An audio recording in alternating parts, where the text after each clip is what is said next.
Hi, everyone. Welcome to Around the Product Development, our weekly show where we, in 25 minutes, feature live discussions on hot topics in the digital product creation realm. From monetization to innovation, we cover it all in just 25 minutes. And it's no fluff, it's just some actionable insights from digital product practitioners who are part of the Agile Product Builders community. And about the community, it's a Slack community powered by Boldare. And Boldare is a company that builds digital products and has consultants. This week, our guest is Todd Lankford, who is on the relentless pursuit of lean leverage, and he's very driven to help managers and their product teams to maximize outcomes while respecting people. It's a whole mouthful, but he's going to explain some more about it. And Todd is an agile coach, but maybe more of an agile expert, actually, right? With more than 15 years of experience, I think, or I would like to say at least he's an expert. And Todd wrote a super interesting article, which is called Four Crazy Moves Leaders Can Make Today to Actually Improve Team Outcomes. And it has a subtitle that I found very interesting. And the subtitle of the article was Change Needs Some Crazy, which I think is pretty cool and pretty true probably as well. So Todd, maybe you can just start introducing yourself, tell us a bit about your background. Maybe just tell who you are actually, and then maybe finish off with what kind of crazy are we thinking of actually in this context? Oh, yeah, sure. Yeah. So as you said, I've been doing this quite a while. I've kind of a career consultant. So I've worked with lots of corporations from big enterprises to startups to mid-size to government. I've kind of seen a lot of different things, a lot of different companies, and been a great journey. And as you mentioned, I'm focused on this thing this year I'm calling lean leverage. And it's really a move to get back to doing less to get more, if you will. So I find today a lot of teams and a lot of organizations, maybe because of the pandemic or working remote, are just very, very busy, and they keep adding more and more process. I'm looking for ways to reduce that process and to respect people. And people are teams, stakeholders, customers, all that.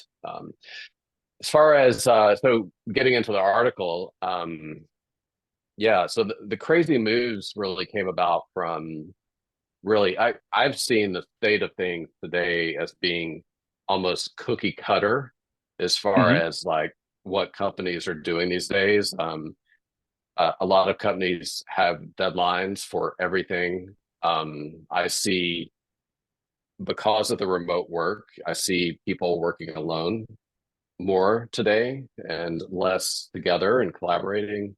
I also see a divide between teams and customers, and I see change being managed or reduced. And so with all of that, I thought it needs to be shaken up a little bit. And to do that, sometimes you got to be a little crazy and look a little crazy, because you have to break out of the mold to actually make some change happen, some real change happen. So that's what the article is centered on, is those four things. Sure. I think very valid everything. And you mentioned you have experience in corporate culture as well, right?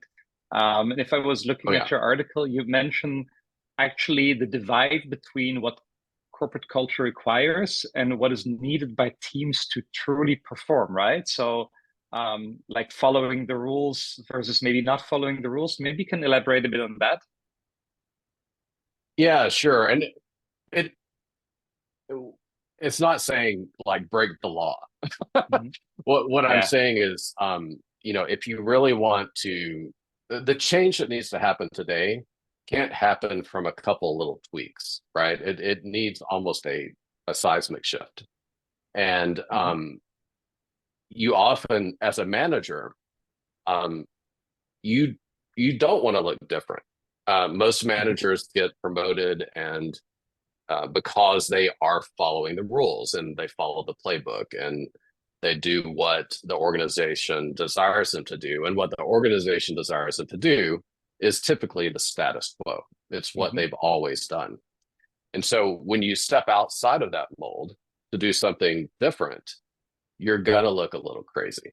And so it is going to require some courage, and courage slash being crazy, I'm kind of calling it the same thing. It takes a little bit of gut to actually step outside the mold and be different. And the cool thing is, so throughout the article, as I was writing this, I was thinking about my own experiences and how when I've made these changes in the past that I've been seen as like, what are you doing? That's not what we do. And Yeah. but in the end, if you can push through that initial kind of peer pressure that you get when you do some of this stuff, in the end, you end up successful because everything that I recommend and that I've done in the past actually reduces your risk and amplifies your abilities to actually succeed. And so that in the end, you're going to look great. You're not going to look crazy, but you will in the beginning. That's courage, right? Because it takes a lot of courage, I think, and also it takes there's some risk involved, probably, right? If you step outside the boundaries, I can imagine, what if you do and it fails? You could also say, what if you don't and it fails as well, right? So that's probably the other side of it that's not highlighted. Yep. How is that for you? Like, I can imagine it still takes a lot of courage, right? Is it coming from experience? Is it coming from a deeply ingrained belief that it should be done different, or where does that come from? It does. It does come from my experience so maybe a little context. So I'm typically brought into a situation to kind of course correct something. And this is actually how I came into these four things is I was thrust into a situation where it had already gotten bad. The four things had already kind of made this team go completely off track. And so they were ready for change. But they also felt like, well, we just need to do the things we're doing better.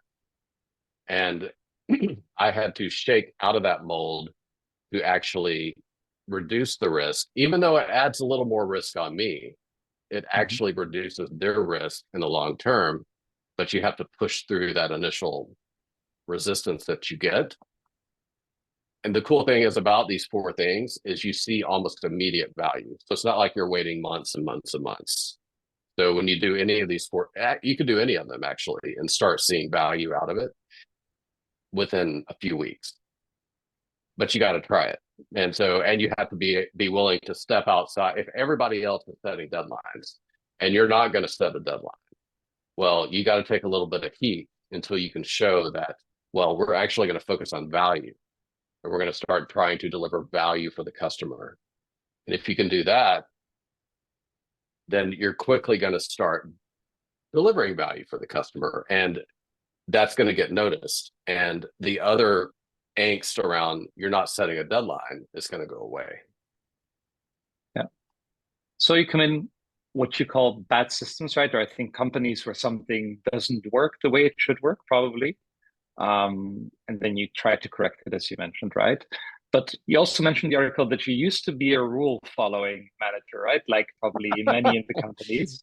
So I'm very curious, what was the point where you thought this has to be done differently, or was it just a gradual insight, more of that? And then we're going to move to the four moves, but just curious about that. Oh, okay. Yeah. So when this happened early in my career, so I was all about like, when you're first starting out in your career and maybe when you're a new manager, you think, well, I need to learn the ropes. I need to figure out how things are done as a manager. And so I was all about that. And I wanted to be the best at doing what managers do. And, I was trying to get my career on the right path. And, but then I was assigned this team who was off the rails. And as a manager, the buck kind of stopped with me. I had to help that team out. But everything they were doing was exactly in line with the things I was trying to get good at. And so I had to come to terms with the fact that, well, I can't keep doing what I'm doing. I'm going to have to do something different. And so I looked at the opposite of some of the things they were doing to see if that would work. And they were all very frustrated. And that broken system, they were in a broken system. Nothing, they were disengaged. Their morale was low. Nothing was getting done. They weren't able to work together well. They were struggling to hit deadlines. They didn't have any time to change. They had all these things going on. So I just had to kind of slow them down and say, let's reorient in a different direction. Let's look at all the things that are causing the pain.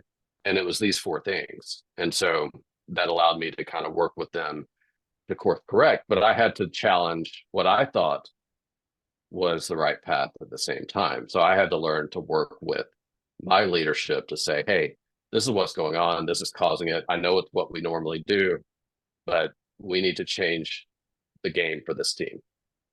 Super impressive. I can imagine it's not easy, right, to step outside. So that's quite difficult.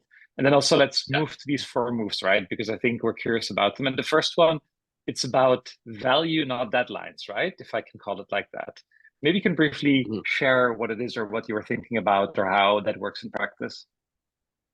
Yeah, sure. So I think with a deadline, I think we've all heard this outcome over output conversation, and deadlines are about output. And I mean, just think of any product you've used in the past that you love. It wasn't a product that you cared if it was delivered on time necessarily. You just love the way it works, right? And you love that it meets your experience. So instead of driving teams towards a deadline, which are 99% fake, I mean, most companies just say, hey, I'm going to create urgency and I'm going to set a deadline to create that urgency. I want you guys to hit that deadline no matter what. And everything gets kind of forced onto that deadline. And it's just stressful. And everybody starts caring about that more than they care about the customer and the value they're trying to deliver. And so it takes your eye off the ball. And so value is the outcome of delivering what you're building. It's not hitting a deadline. You mentioned 99% of the deadlines are, well, maybe 90% are fake, right? I was wondering if that's really the case in your experience. Do people really just pick a date to create urgency to move along, or is it because sometimes it can be, right, connected to something else that really needs to happen at the date, or it rarely is in your experience? Absolutely. So there's going to be a real valid deadline every once in a while. Tax day, holidays, you name it, right? So there are going to be some deadlines that you need to hit, but they're very rare. I mean, most organizations don't have that constraint. And so, but they set it anyway. It could be like a promise that, let's say you have a sales team, maybe they're making a promise to a customer to get the customer to buy something. That can drive a date, right? It could be internally, you got to set a budget. And well, to set the budget, you got to calculate return on investment. To calculate a return, you have to have a date when you're going to start getting the return. And so people put that in their budget, and then the whole organization starts focusing on getting to the date, because that's when everything happens in their mind. And it just takes the eye off of everyone to look at the date and care about the date and the plan and all the stuff that really, in the end, doesn't matter. What matters is that we're talking to the customer, we're working as a team, we have fast feedback, all these other things. It's not about hitting the date, it's about learning fast. What is the right thing to give to the customer? That's what's important. Yes, makes sense. And I think the second point you mentioned, and then we go to crazy move 2. It's a bit connected to this one, right? So it's finish one thing before you start the other, right? I think it's not completely connected, but it rings a bell to me. What's about that? So how does that exactly work? Because I imagine we all do multiple things at the same time, especially, well, I think it's only become more in the last years, right? I think because the world increasingly has gotten more complex. So how does that work, finishing one thing as a team? Yeah, I think I've seen this happen a couple of ways. And I do this is rampant. I mean, especially in the past 4 years since remote work has happened, it's Yeah, gotten for sure. worse. And you'll see teams start more than one thing at a time. For one, they'll do that because um, they're serving multiple needs or multiple goals at the same time, and so they feel like by starting, they're showing progress, and so they get Mm. all these plates spinning, right? So that's one kind of way it happens. The other way is people are working alone, and they kind of say, "Hey, I'm a front end developer, or I'm a back end developer," and they only want to do that type of work.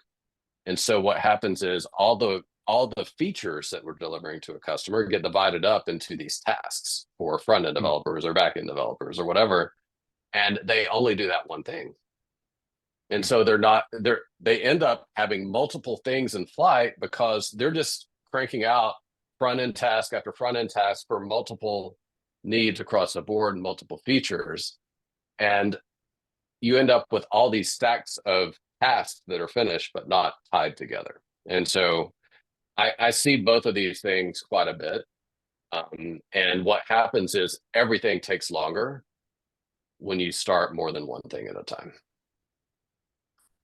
It's maybe a bit of a sidetrack, but I heard you mention that people, especially when they work alone, right? And I think these days more people work alone than they used to do 6 years ago. And Yep. I guess 6 years ago, more people used to work alone than 10 years ago, something like that. What's your opinion Yeah. on working? Do you think it's connected to working remote or is it more working individualistic? Curious about your opinion on that. How Mm. do you see teams working together, maybe physically versus working together online? Do you think it has an influence on it? Yeah, I think teams tend to be in Zoom meetings all day long these days, and the meetings aren't meetings to collaborate, they're meetings to coordinate. And Mhm. I think it's caused collaboration to take a back seat Mhm. because they're like, I'm on Zoom meetings all day. I don't want to get on another Mhm. meeting on Zoom to collaborate. I'm tired. And so they Mhm. kind of retreat back into the individual kind of solo work.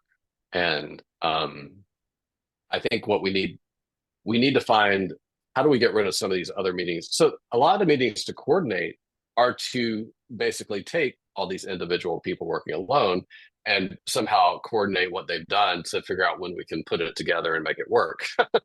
So if Mhm. we can reduce like as much alone time and have some collaboration time and still have some alone time, but come back together frequently, you don't need as many meetings to coordinate and you're able to collaborate again. I think a lot of teams just have, it's just too stressful to collaborate. And so they've retreated back into individual time. Yeah. Sure. Makes sense. Yeah. By the way, we have one question from the audience. I will read it out to you. Connects, I think, to Okay. both points that we discussed. The question is how to work when the PMO, I think the project management office, controls the resources and the budget for teams. So what if it's being controlled for the teams? And then it creates a lot of strain to not hit deadlines they come up with probably. So how do you work when it's basically Mhm. being controlled by something else? When you, I guess, when you lack the freedom to make these decisions or to like not hit deadlines or to work differently. Yeah. So um, I would still turn the table on those things and say, okay, I hear you. We got to hit a deadline. Can we But get to know yeah, our customer better? Can we figure out the value we're trying to achieve? Can we yeah, ensure that we have time to iterate to get to that value? I would work on these things that will reduce risk, even if you have a deadline and some kind of a set budget, right? Any of those kind of hard constraints um, are difficult in a product development situation because you have high complexity, high uncertainty. So what you have to do is figure out how do we reduce the complexity and uncertainty, keep the constraints if you want. I'm going to work in a risk reducing fashion so that I have the highest likelihood to deliver by the constraints you have. That's usually how I attack it. I think it makes Is with sense. Yeah, these four things, every one of these four things will reduce your risk. Yeah, you can use parts of them as well, right? I don't think you can, or you Yep. can start working on them at least, right? That's already progress, I guess. Yes. So yeah, let's go Absolutely. to the third move, right? It's about forging a direct team and a direct customer connection. So how does that Yeah. work, right? Because how is everyone in a team connected to the customer? Is that not what you meant in this case? Well, let me explain. So when I first started my career, like early on, as a software developer, I didn't even question the fact that I had direct customer interaction. I used to, like, my team would talk to the customer all the time. But Mhm. over the years, we've, I don't know if it's through scale, probably it is scale and other reasons, organizations have created layers in between the team and the customer.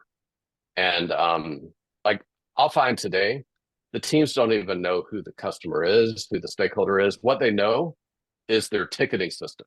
It's like, Mhm. hey, where's my ticket? And I'm just going to go do the work. It's like they're just following a recipe and it's completely disconnected from the customer. I find that if you can get back to connecting the team to the customer so they can truly know their customer, know their needs, engage with the customer, bounce things off of the customer, get their feedback, and build that right back into what they're doing, they're going to get to the right product sooner, um, than if they don't know their customer. If they're just following the orders that they're given on their task list, um, it's like being in a factory, right? So it's not inspiring, and you also likely will not get to the right thing because you're delivering an idea that hasn't been validated. It creates a lot more motivation as well for people working in a more, Oh yeah, I don't know, enriching way, right? And not just being a person who solves tickets where you don't even know what's happening, basically, right? I think, especially yeah, with the job market, you need to be attractive as well. So employers should consider making this move to make work more attractive for people as well to get the best talent out there. absolutely, yeah, Yeah, definitely. sure. Hey, and then let's go to your last point. It's fix it now if it doesn't work, and you say right now, exclamation mark. It's something I very strongly believe in as well. We haven't discussed this article before, right, between us, but I think it's something that I like to do as well. If you can fix something now, you should fix it now. What are your thoughts on that? So how does that work in the context you mentioned? Yeah. That team way back when that I came into, they had 1,200 defects, like for Yeah, instance, right? And it's like that's what happens. You get in this yeah, situation where you're like, you just throw another onto the pile, and you're like, it doesn't matter anymore because look at the pile, how big it is. We might as well keep throwing stuff on it, and it just builds up to a point where it's just nobody wants to touch it, and it's demoralizing, and it's there. You're working around it. Um, it's just problematic. It's not just defects; it's anything that comes up. Let's say you need to make a change to make things better for your team so you can actually deliver better for your customer, but there's no time to do it, right? And you just keep piling up the change. And so it's a form of debt that yeah. you're like, I'll get to it eventually, but that it has a pretty high interest rate, and it definitely slows you down as a team, and it stresses you out, and it just makes you less effective. So I'm very much a believer in kind of that Toyota philosophy of pull the end on cord and stop the line and fix the problem now. And that's not just the team, because sometimes the team can't solve it on their own. They may need some political capital from a manager to help them out. So as a leader, you've got to jump in and figure out when the problem happens and kind of the alarm sounds, how can you help them break through that barrier? Do you think it works at all kinds of companies with all kinds of sizes, or is it very specific? Is it like only for small companies or only for, or do you think this works as well for bigger companies? I mean, it's hard for bigger companies because they have the engine of, Yeah. the deadlines and the budget and everything. Everybody's driving to the plan, and we don't have time to stop and do that now. We need to do it later. And so that's where the crazy part comes in. You got to disrupt that cycle, and you can do it inside of a big company.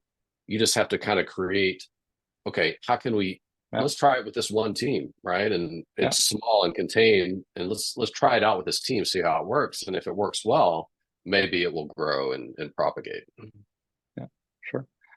Todd, our time is over already. I know it seemed like it's very Right. quick, and it is very quick actually. So I would like to thank you for your time. But one more question to you: where can people find you actually? Like, how do they connect with you? LinkedIn, I guess it's a source when they want to get in touch with you. But do you have a website as well, or another place where people can find you? Yeah, you can find me on LinkedIn. I've got a website called coachlankford.com. And I also write on Medium under the handle at KT Lankford. So any of Perfect. So those will work. people Yeah. can connect with you. Thank you so much for your time, Todd. It was amazing talking to you. Great insights. Great And talking to you, Matt. they connect to me on a personal level as well. I think everyone experiences all these things that can happen basically. So it's very interesting to see them written down and hear it from you as well. So thank you one more time for joining us and having the time today. And then for the audience, next week we're going to have another talk with Aneta Orszewska this time, who is a product manager, and she will give us 5 rules for a value-generating product team. So I think quite an interesting talk, and curious about that one. Todd, thank you once more for your time, and for all the people watching, I hope to see you next week. Thank you all. Have a nice day. Thank you, Matt. Bye.